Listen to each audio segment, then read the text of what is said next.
Hello and welcome to Lessons in Leadership. Team, this week we're moving on to chapter 22 in our study series of John Maxwell's book, Leadership Gold. Now, the title of this chapter is Few Leaders Are Successful Unless a Lot of People Want Them to Be. So the world loves the myth of the self-made leader, right? The lone visionary who wills their way to success through effort, talent, and grit. But in this chapter, John Maxwell shatters that idea. You see, behind every great leader is a team of people who believe in them, support them, sharpen them, challenge them, and help carry the mission, right? No one rises alone. No one succeeds alone, and no one leads alone. And the moment a leader begins to believe otherwise, their influence begins to decline. I remember John sharing this quote, and I loved it. It said, if you give yourself the title of a leader, or if you're given the title of a leader, but no one is following you, then you're basically just going for a walk, right? And I think that really sums it up. So leadership really is a shared journey, right? Every leader has limits. They have blind spots, weaknesses, gaps in experience and perspective. Now, that's not a flaw. That's part of God's design, right? Leaders are meant to depend on other people, not to dominate other people. They're meant to collaborate. They're not meant to isolate. They're meant to build people, not simply build positions. So John reminds us that the leaders who succeed are those who intentionally, that's an important word, who intentionally cultivate teams of people who actually want them to succeed, not because they're perfect, but because they're trustworthy, because they're humble, and they're committed to serving other people. So here's 3 reasons leaders need people to believe in them. Number 1, belief multiplies momentum. Belief multiplies momentum. One leader with a vision is powerful, but a leader supported by many is unstoppable. So when a team believes in you, they bring energy, they bring creativity, and unity that propels the mission forward. I remember years ago, this is back in the late 80s at the martial arts school where I was taking lessons, and I eventually worked there as an instructor. We had a mural on the wall that said, strength is in unity. That's exactly what we're talking about, right? Things work when we all believe in each other and we believe in that team effort. Number 2, belief strengthens the leader during weak moments.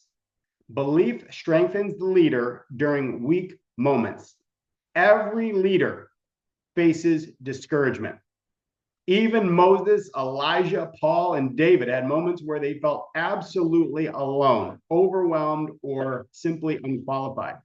But God sent them people like Aaron, Joshua, Timothy, and Jonathan to hold up their arms and strengthen their steps. Leaders thrive when others stand with them. Number 3, belief protects the vision. Many people want the leader to succeed. The vision doesn't die when the leader is tired, discouraged, or under pressure. Okay, that's an important point. Let's repeat that again. When many people want the leader to succeed, the vision doesn't die when the leader is tired, discouraged, or under pressure, right? It's not one person holding up the world. It's a team effort. The community is what carries the vision forward. So shared belief produces shared responsibility. Now, what makes people want a leader to succeed, right? What actually makes a community of people want a leader to succeed? Well, John identifies qualities that inspire people to support a leader's success. Number 1, consistency of character. People follow leaders that they trust. Simple as that. Trust is earned through integrity, through humility, and long-term consistency. Number 2, commitment to the mission. If the leader isn't sold out, no one else will be either. People want to support leaders who live what they teach. You have to walk the walk. You can't just talk. You can't just talk, right? You have to walk the walk, talk the talk. And number 3, care for people. People support leaders who support them. Leaders who lift others up rarely find self standing alone. One of my favorite quotes, and this really molded my entire career, was from Zig Ziglar. And he said, "You can have everything in life you want if you will just help enough other people get what they want." Now imagine that. Imagine every day you get up and that's the first thing that you think about. What can I do to serve? What can I do to care for other people? How can I help other people get what they want? Doesn't it make sense that by the measure in which you give is the measure in which you receive, right? But most people don't do that. And of course, that's why they're not leaders, right? So if you want to be a leader, that is the kind of mindset that we come to the table with each and every day. All right, so let's share 5 key takeaways here from this chapter. Key takeaway number 1, success is never a solo achievement. Okay, somebody, somewhere along the lines, helped you get there. There is no such thing as a self-made man or self-made woman. Somebody raised you. Somebody helped you develop the beliefs, patterns, and habits that were going to take you to where you wanted to go in life. Number 2, people follow leaders who serve, not leaders who demand. I don't know about you, but I've never responded well to a leader who tells me what I need to do and demands it, right? What I do follow very well is somebody who leads by example, people who serve other people. And you can see that in their everyday actions, right? That's how their character is formed. Number 3, leadership influence expands when people trust your character. Yes, if people can count on you, you will be given more responsibility, okay? And people will ask you to step up and do more because they know that you're the right kind of person that will get the job done. Number 4, the more people you empower, the more successful your leadership becomes. Amen to that, right? Again, going back to my martial arts background, your job is to be able to teach other people how to replace you as a teacher. That's how you move up. We call that being the sensei of senseis, right? You teach other people how to replace you, and that's how you elevate. You don't elevate by cutting other people down. You elevate by raising people up. John F. Kennedy said it this way, right? A rising tide raises all boats. And then number 5, God uses teamwork to accomplish his purposes always. God uses teamwork to accomplish his purposes always. All right, let's go on to some reflection questions. And I always think this is great. Reflection questions are an opportunity for you to be still and really think about where you are in your own leadership journey.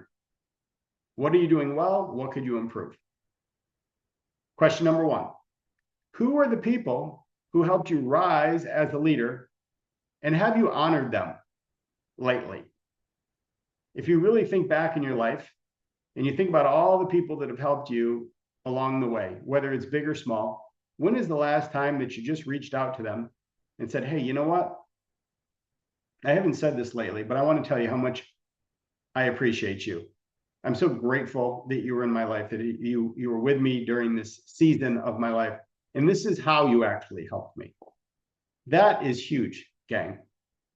So during this season of giving, this is a good opportunity for you to stop, pause, and take a very specific action and pour into somebody else and make them feel good about their contribution and what a difference they made in your life.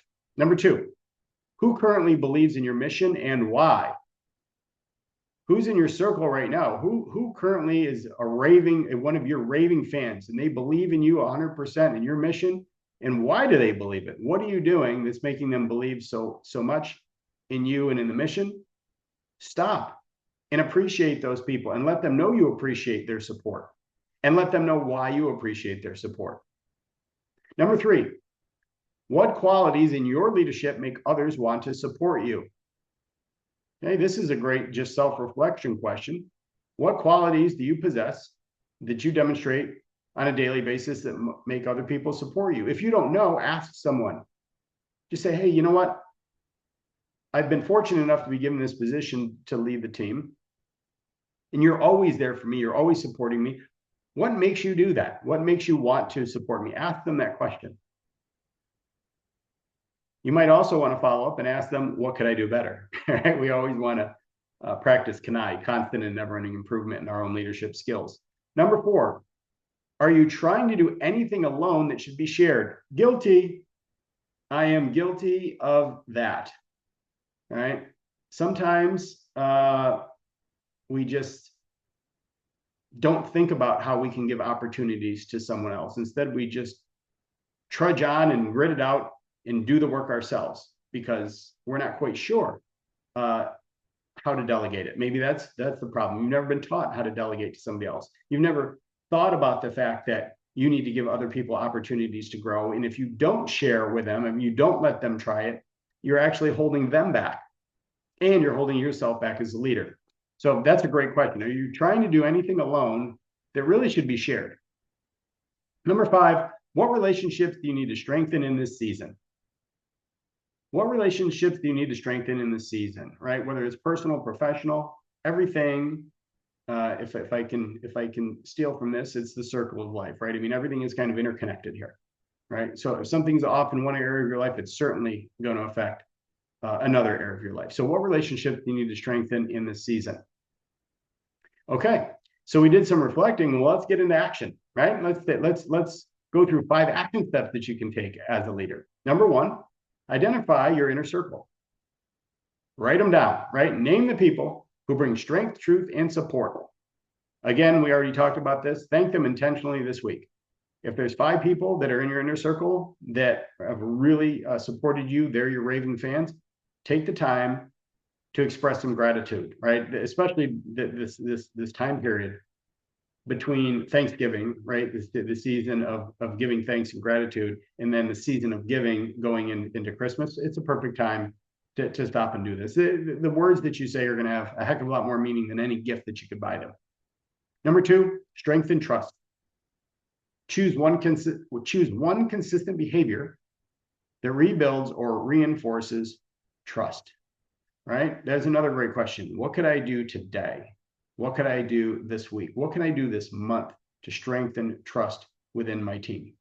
Number 3, communicate your vision clearly.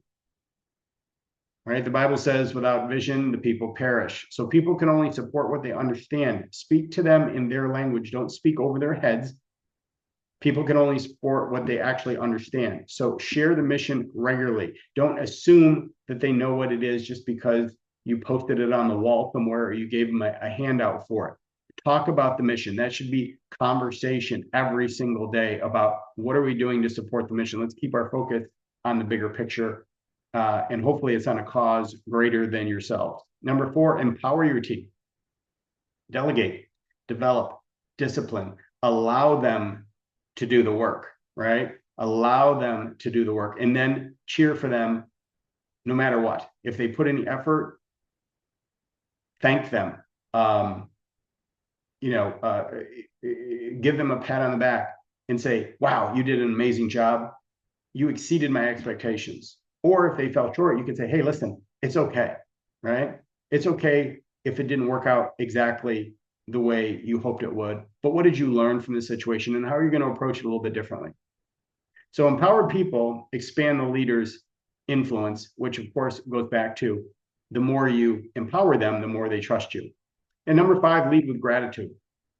Publicly celebrate the people behind the scenes who make leadership possible. Again, praise, praise, praise, praise, praise in public, reprimand in private. That's a great rule to follow. Publicly celebrate the people behind the scenes who make leadership possible. All right, closing thoughts here. John Maxwell's message is really simple. Your success is deeply connected to the people God places around you. And remember, everything has a reason. Everything has a season. Every person in your life is there for a reason, for a season. You may not know what they're there for, or you may not realize it at the time, but when you've been around for a while and you get to go back and you look at your life, it'll start to become very clear. All the pieces of the puzzle start to come together. So your success is deeply connected to the people God places around you. So be thankful for every person, everything that enters into your life, regardless of how long they're in there for that season.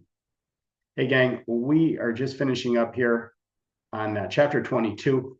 This is a 26-week series, so we've only got 4 left to go. I'm super excited about finishing the year strong here and wrapping up Leadership Gold. So looking forward to seeing you back next week for chapter 23.